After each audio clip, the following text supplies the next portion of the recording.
ખુશ અને સ્વતંત્ર એવી સ્ત્રી વિશે કંઈક લખવાનો પ્રયત્ન કર્યો છે. આશા છે તમને ગમશે. આંખોમાં છે તેજ એનું, આંખોમાં છે તેજ એનું છે સપનાનો પ્રકાશ. આંખોમાં તેજ એનું છે સપનાનો પ્રકાશ.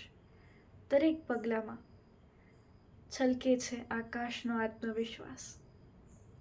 કોઈની પરવાનગીની હવે તેને રાહ નથી, કોઈની પરવાનગીની હવે તેને રાહ નથી. એ તો લખે છે પોતાની કથા પોતાના શબ્દોમાં. એ પવન જેવી મુક્ત છે ને છે દરિયા જેટલી ઊંડી.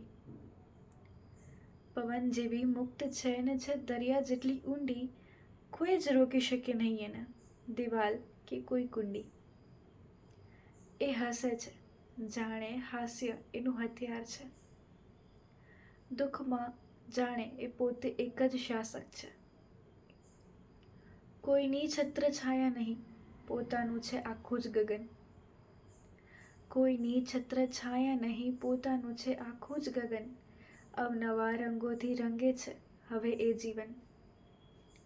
ચહેરા પર એક શાંતિ છે, આંખોમાં અનેરી ચમક અને શક્તિ છે. તે ભરપૂર પ્રેમ કરે છે પણ ખોવાતી નથી. તે વિનમ્રતાથી ઝૂકે પણ છે પણ એ હવે તૂટતી નથી. એ ખુશ છે કેમ કે એ સ્વતંત્ર છે, અને એ સ્વતંત્ર છે કારણ કે તેણે પોતાને ઓળખી છે.